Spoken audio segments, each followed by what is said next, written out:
Morning, everyone. I wanted to talk to you about dreams of giants in DC. So recently, I have like a random hair right in my face. So I want to talk to you, I think it just came on, about dreams of giants in DC. Recently, the Lord has brought back a memory of a dream I had, and I had to go look for it because I thought, oh, I had this dream more than a year ago. But that wasn't right. When I started looking through journals this morning, I realized that I actually dreamt a dream in March of 2020. And the dream, um, it's annoying when your hair's in your face. The dream was of giants in DC. And I did not really remember that until I went and looked at it this morning. But here was the dream. I dreamt that I walked into a very large room at a massive conference where lots of people were gathering. And in that room was a long, long piano.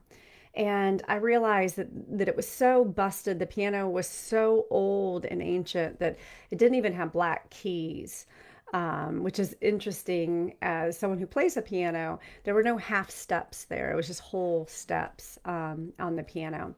And the black keys had been removed from this piano and it was really broken down. It was really old. I could not. But as I walked around it, I realized, oh, it's actually not a piano at all. It was, good morning, Maria. Um, it was a bed, a massively large bed. And I saw in the bed two beings. They were ghost like beings, but I realized very quickly they were giants.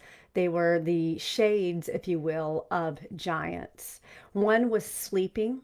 The female giant was sleeping on the, if I was looking at the bed on the left hand side, and the other one was a male and he was awake. And in this room, I kind of like stepped back because I was overwhelmed with this room that I saw in the dream I knew I was in DC, in Washington, DC. And I literally stopped and froze because I was staring and I'm like, the giants from the Bible? Are you serious? Like they're real? I was trying to make my brain understand what I was seeing in this dream because I was like, this is fiction, but I'm like, no, they're here. They're right here. And in this room, the light was kind of dimmed, and I heard the giant whispering. And I look, and there's a woman sitting in a chair at the right hand side of the bed, pulled up, and she's taking notes and she's listening to the whispering of the giant. And I kind of walked around the bed, and the giant saw me in this dream. And he looked at me, and I knew how evil he was, and that he was very, very old. And he was in this giant bed, and he was whispering to a woman from DC who was receiving information for him. And when he saw me, he kind of starts laughing at me and mocking me. And he says to me, do you know Psalm 76? Can you recite it? And I'm like kind of taken back, and I was like, oh. And the woman stops who is taking notes for him and just kind of looks at me as well. And he says, you do not know Psalm 76 and you cannot recite it. And so I leave the room very quickly and I find my little sister, and there's just tons of people at this conference. And I ask her, do you know Psalm 76? And she begins to recite it to me. So the Lord has, I had this dream in March. So bear with me. I have to tell you another dream. So last week I dreamt that I'm trying to decide how much to tell you of that dream. I woke up in the morning of the election, and in that dream, I saw who they were saying was the winner of the election. I woke up on the election day, and it was projected the winner in my dream. And so, in my dream, they were saying the projected winner is, and I saw the name, and I was like, whoa, I did not expect that. And so suddenly I was pulled from my house and I was walking down the street of a really busy city. And to the right hand side was a tent. And under the tent was a woman laid out like a queen on a bed or a couch, if you will. And it was kind of like the Roman, Greco-Roman era where she was being fanned and laid out because she was the queen of the streets. And I knew in the dream very quickly that she was the queen of heaven, which is not good. And another woman came in, like crying, and she was saying, "But you were supposed to help me, and we had an alliance, and all of this stuff." And she was wearing gray sackcloth. And as she cried to the queen, who cared nothing about her, she would buckle herself in with iron buckles that were all rusted, and she would buckle on the left-hand side of her gown that went from up here all the way down to her feet into the a sackcloth, into mourning clothes, if you would, because her alliance and her hope that she had put in the queen of the land was actually buckling her in to the days of mourning. And the queen got so annoyed with the woman as I watched under her tent that she said, just throw her in with the rest. And when she did that, she was tossed into the streets and she was weeping. She was like, "No, you weren't supposed to take me also." And as she did, I realized she was being rounded up with a group of people. And I was suddenly in the group of people, and I was an older man and with my wife. You know how dreams work. And I'm walking down the street, and we stop at an ATM, and he says to his wife, "All I want is one last cup of coffee before they take us." So the woman who was crying out, the upset woman who had put her trust in the queen of the land, was thrown in with the old couple as well. They're all being rounded up in the streets. And he says to his wife, "I want one last cup of coffee before they take us." So they go to the ATM and they take $400 out, because that is what one cup of coffee cost now that the election is over. I am not making prophecy on this. Please don't misunderstand me. I'll tell you where I'm going with this. Um, and so we go, I watch the old couple walk down the street, and to the right is the coffee shop. And he walks in, and I realize so suddenly, because I kind of am the man in the dream, that he owned this coffee shop, that he built this coffee shop, that this business was the work of his hands and his wife. So they're coming back there to have one last cup of coffee, the place that they love, that they built. And the man working it has taken it from them because the government gave it to him. It's his reward, if you will. And they're rounding up all of these other people and shipping them out. And so he says, "We will have one cup of coffee." And the owner, the new owner, looks at the old owner and says, "It will be $400. And so he pays because they only have one, they only buy one cup. They will have a shared cup, him and his wife. And the irony is very deep here, because the new owner of the coffee shop in my dream says, "A toast to you." And the wife says, "What does he want to do?" And the old man who has bought the $400 cup of coffee says, "He wants to give us a toast." And the irony is so deep, because it's like, you stole our business, you're rounding us up, you're kicking us out, and yet you want to like give us a toast, like, "Oh, good for you for all the years you worked for this business and your country." But the irony is deep, because no one really cares about them. And she says to her husband, $400 for one cup of coffee. And he says, "What does it matter now? Our money is worthless. Inflation is so high, and where we are going as they round us up, what does it matter?" And that's kind of, so that dream ends. So these are the two dreams I just wanted, and I know they sound heavy, but I want to tell you that I think the Lord is speaking a great truth for us and our nation right now, and what we feel like we're looking at. And it's this.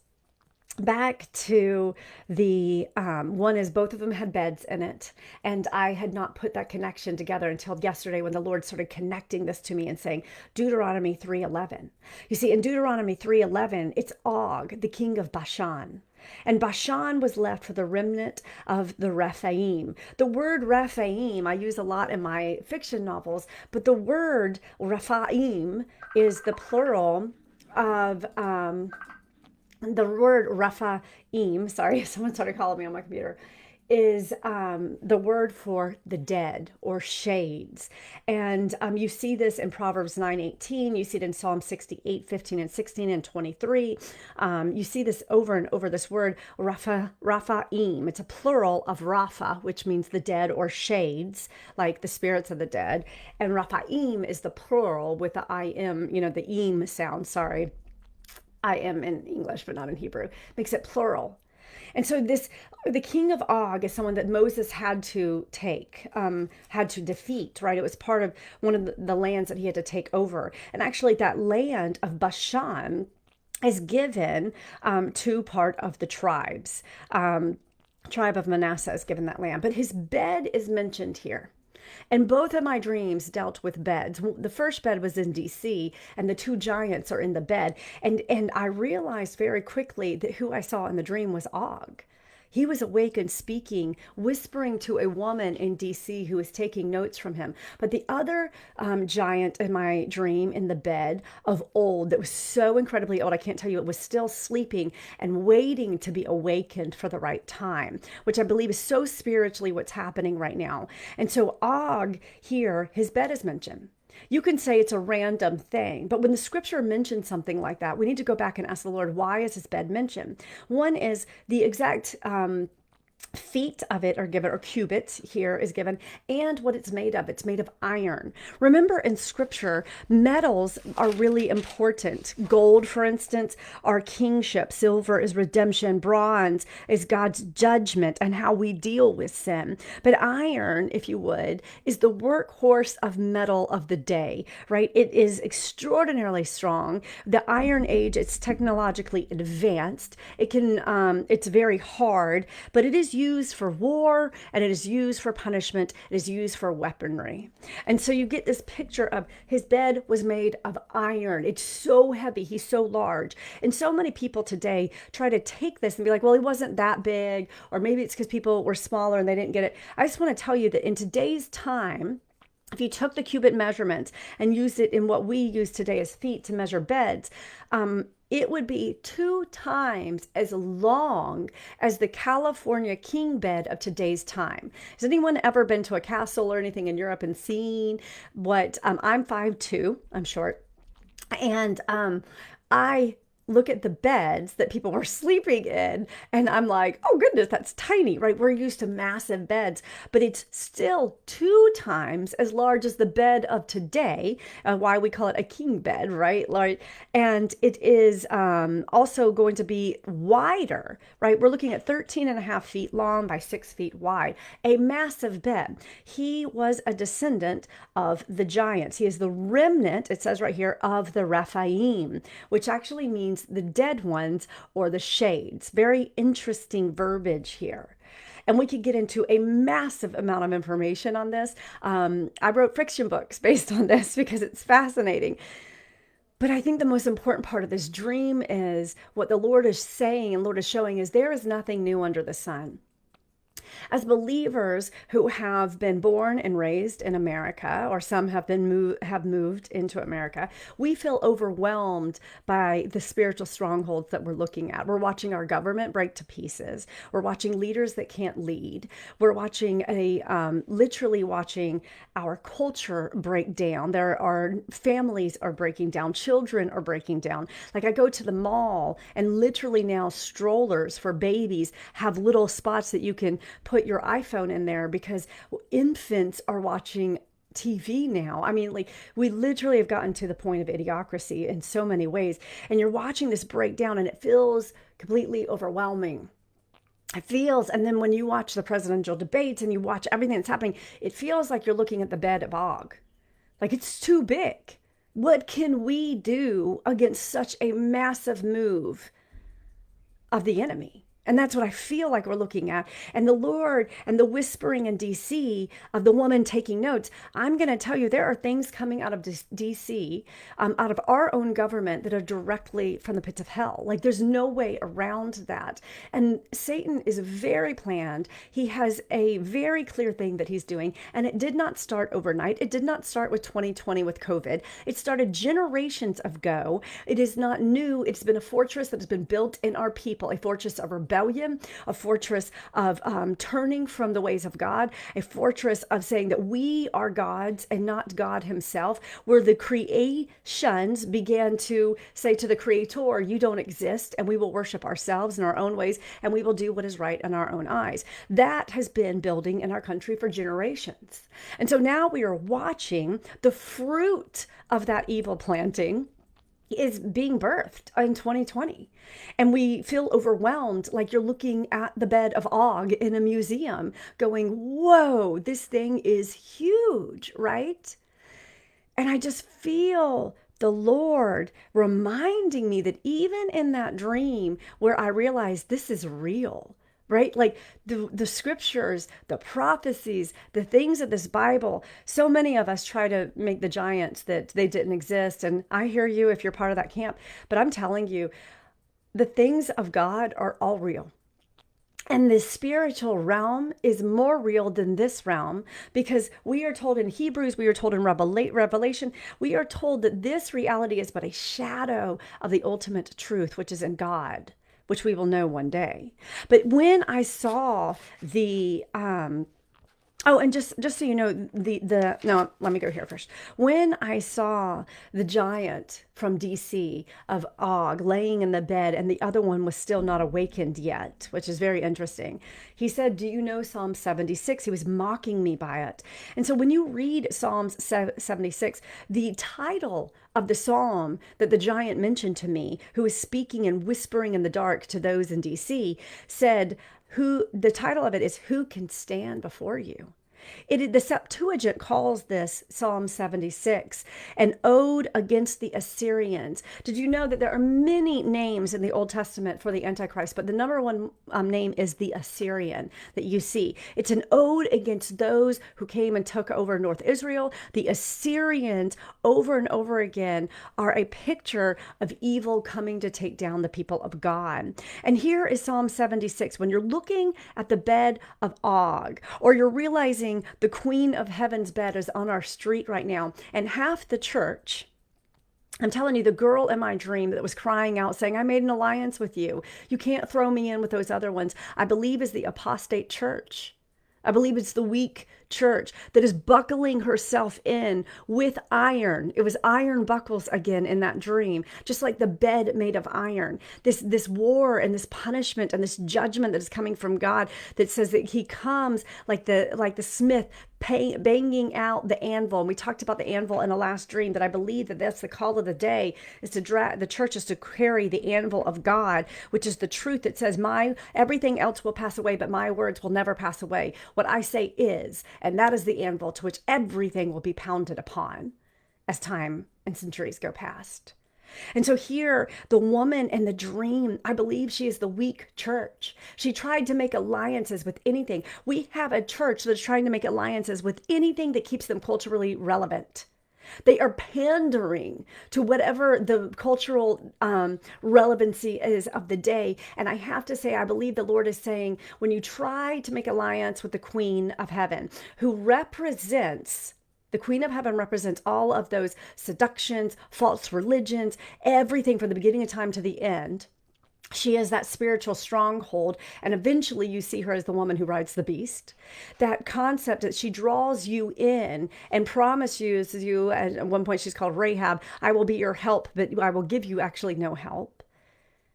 If the church panders to that, then you are locking yourself into ash. Those sackcloth clothings, where you will be crying out as one in mourning, as you have buckled yourself into iron, and you will be part of that group. And hear me in love, because I believe we just have to start speaking these things. 10 virgins all had oil. That girl had oil, but it didn't last, and only 5 of them were ready when the groom came. And so I believe that, but she's swept in with everything else, even though she tried to make the alliance. Oh, my house alarm's going off because my children just set it off. They'll figure it out, hopefully. So, they got it. No, the alarm should go off right now. Actually, it's a good time, because we should be listening to the alarms from heaven. So here in Psalm 76, I believe the giant from my dream spoke this, because even Satan knows the end of this. even the enemy knows they are given an appointed time and authority for a season. But in the end, it matters not how much armies they raise, how much evil they pour out, how much they do to mankind. In the end, it is already written what will happen. And the rest of the story is that Revelation 22 is coming, and that God will, has, and does overcome the enemy. No matter how big Og's bed looks to the believers on the street who are being rounded up, it feels like, who are watching this inflation happen of evil, who are just saying, if I could just have one last sip of coffee, the thing that just like pure, just made me feel good, the comforts of the life I used to know, the shared cup of suffering that I believe that the church is about to walk in between the husband and the wife, because the husband, Jesus Christ, had this cup of suffering. That is what he drank. And in Psalm 22, you actually get where Og is from, the land of Bashan. Psalm 22 is the most quoted psalm of the New Testament. It is the messianic psalm that tells of Jesus Christ, and he will quote this on the cross when he says, my God, why have you forsaken me?" He is referring back to Psalm 22 when he says that, and he is telling the world and everything else he has completed the prophecies of the Old Testament when he does that. But here in verse 12, it talks about Jesus on the cross, and it says, "Many bulls encompass me. Strong bulls of Bashan surround me." Who is the king of Og, the land? It's Bashan. That is his land. And here Jesus is referencing back to that king of Og, back to those spiritual strongholds that began in the beginning of time in the garden with Nakash, with Satan and everything that he did and those that fell with him. And it says, "They open wide their mouths at me like a raving and roaring lion." This is the spiritual strongholds, not just of today, but of all of time. That king of Bashan. And Jesus, it is referenced in that Psalm 22 of what Jesus was going to go through on the cross. My daughter recently had a dream where she was thrown by a bull, and she came back down and hit the ground and was able to maneuver it. And when she did, her cousin, my nephew, said, "Oh, well, that was over. At least you maneuvered that first." And she said, "No, you don't understand. This is not over, because that was just the first of it. When the bull threw me up, I was able to see far, far out, and the bulls are by the thousands, and they are coming." And as soon as she spoke that word, I knew the bulls of Bashan are coming against the people of God. Just like the bed is King Og of Bashan. It is from him, from Satan, that these things are coming forth.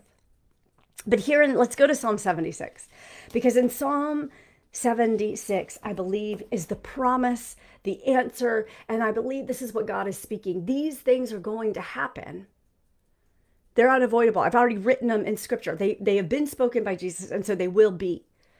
But he's giving you great hope, not to be overcome by the size of the bed of Og that you see him laying on, not to be overcome that he is whispering to our government and to DC and to so much in our country to destroy our country.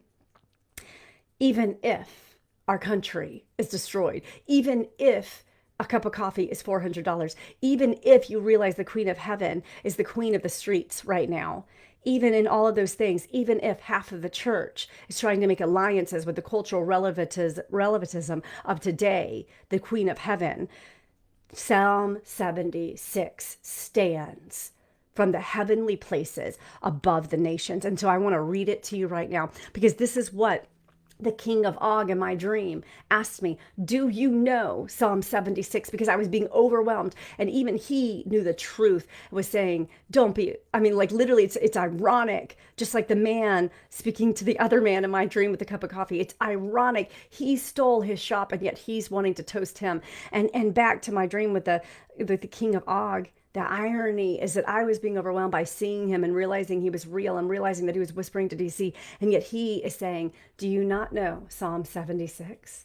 The irony of this. Psalm 76. Who can stand before you? In Judah, God is known. His name is great in Israel. His abode has been established in Salem. Salem is the name of Israel before it became Jerusalem, right? Jerusalem. It means peace. His abode has been established. It is established before the formation of the world. His dwelling place, meaning his tabernacle, is Zion. There he broke the flashing arrow, the shield, the sword, and the weapons of war. He broke the iron, y'all. He broke the things of the earth that we believe, that people believe, that the rebellious, the enemies of God believe that they can come against the people of God with. He, way back when, on the cross, he broke the weapons of warfare that will come against the people of God. He broke the iron bed of Og. Glorious are you, more majestic than the mountains full of prey. The stout-hearted were stripped of their spoil, and they sank into deep sleep. That is what is happening right now in our country. All the men of war were unable to use their hands. At your rebuke, O God of Jacob, both rider and horse lie stunned. Y'all, this is the Lord saying, it does not matter what they come against us with. It does not matter if, as Jesus said, do not even fear the one who can take your body. Do not fear the one that can kill you. Fear the one who has your soul, right? Fear God alone. Do not fear man, even if they come at you with horse and rider. Even if they come at you, men of war are coming towards you. Do not fear the bed of Og, because he's telling you, God is more majestic. God has a higher plan than even these things of hardship that the church will come to be walking through. Will, and come to be on this. But you are to be feared. Now he's speaking to God. You are to be feared. Who can stand before you once your anger is roused? From the heavens you uttered judgment. The earth feared and was still. When God arose to establish judgment, to save all the humble of the earth. God arose to establish judgment. You see, the second coming of Jesus Christ, the first time he came as the suffering servant. The second coming of Jesus Christ, he will come and judgment will be thrown out across the world, and he will save the humble of the earth. Surely the wrath of man will praise you. The remnant of wrath you will put on like a belt. It's like a warrior. Make your vows to the Lord your God and perform them. Let all around him bring gifts to him who is to be feared, who cuts off the spirit of princes. Those words that are ruach naid. It's the spirit of the princes, and I believe this is both in the physical realm and in the spiritual realm. That dream of the giants of the land, of Og, that Moses and David had to come against, the giant principalities of the ages. He cuts them down. He cuts them off, the spirit of the princes. Who is to be feared by the kings of the earth? Both the spirit of the princes, that is the spiritual aspect, and the kings of the earth, those that are in the physical, will have to fear him when he comes. But this is the part that I think is so important for us as believers right now in this stage, in this time, when you're feeling like you're staring at the king of Og's bed, when you're feeling like it's massive what they're doing here. It's massive, the plan of enemy. Who are we to fight against it? Look at the guy's bed. I'm so small compared to that. This is what the Lord is speaking. Make your vows to the Lord. Remember the woman in my dream? She was making vows out of fear to the Queen of Heaven on the street. She was begging her to protect him. She was, begging her to protect her, which I believe is the weak side of the church. Church, we must make our vows to God alone, in God alone, and God alone will perform them. That's what this says. Make your vows to the Lord your God and perform them. Let all around bring gifts. What have you been gifted with, church? What has the God of the universe declared in you when he formed you in your mother's womb, no matter whose womb that was in? What has he gifted you for this day and this time to take up? What, as he says to Moses, is in your hand? I believe he's saying, bring those gifts to God by offering them in this day and this time without fear. Without fear. for everyone who needs it, because now is the time of revival. Now is the time to bring in people. Now is the time to have your house flooded with people from the streets. I don't care anymore if the churches are flooded. I believe this is the age when your houses need to be flooded. Your homes need to be flooded. Your children need to be flooded with these gifts of prophecy and vision and being an evangelist and being a teacher and being a compassionate listener. Like, these are the things of God. We need healers. We need these things in our homes, and we need to flood the streets with what's coming out of our homes. So he says, let all around bring gifts to him who is to be feared. Do not be afraid of the size of the bed of Og, meaning do not be afraid of how big this looks when you're looking. And even if the candidate that you wish does not win this election, do not fear, because I'm going to be honest, I don't know if it matters anymore. I do, and please don't misunderstand me. I'm not getting into a political discussion here. I'm saying what God speaks will be. And if we are on a certain timeline, then that is what is going to come. We cry out to Jesus for the remnant to remain strong. This is John 17. He literally was saying, keep them, let them stay in me. I'm about to leave. And he prayed a prayer in John 17 that was outside of space and time. He prayed for you right now. And he's like, let them be in unity. Let them not be split where half of the church is going to the Queen of Heaven, the culture of the day, and saying, hey, I'm just like you. You're just like me. And they're going to find themselves just like the 5 virgins that ran out of oil, because when the groom comes, they will not be ready, but they will still be swept away, just like in my dream, with everyone else. Because judgment is coming when it comes from the second time. And I believe that the Lord is speaking. I believe he's saying, the bed of Og is in DC. And I don't mean to say that to scare you. I mean, he's saying, don't be afraid just because you can discern what you're seeing. When you watch these debates, or you're going, I don't know, and you're starting to see Jesus for president 2020, that actually is our marching call. That's our marching call now. Jesus for everything in 2020. And here in Psalm 76, this is what we need to be praying. It matters not what the enemy has, or how large his bed is, or how large of an army, or how many people are being under the spirit of deception, because the spirit of deception is being poured out right now over our nation in a massive amount. And the church is drinking it in so many ways. And I feel like the Lord is saying, pray for the weak ones. Pray for the woman who is trying to make alliances with the Queen of Heaven on the street. And pray for the older ones, the wise ones, the mature one, the husband and the wife who are walking together saying, we are going to enter in a shared cup of suffering. This is the age, because our groom, Jesus Christ, told us we would drink from that cup. He told us that he was taking it, but much more would happen to us as well. And so I close this with, I hope you see the encouragement in this. Just because you can see the giants doesn't mean that the Lord is saying they win. Remember that it has been declared from the beginning of time to the end. God is on the throne. And the spirits of the princes of the day and all of the kings of the earth, no matter who they are, when they are, or what they will bow to the name of Jesus. So take heart today that there was evil in the world. God, Jesus our Father, has already overcome it. Amen.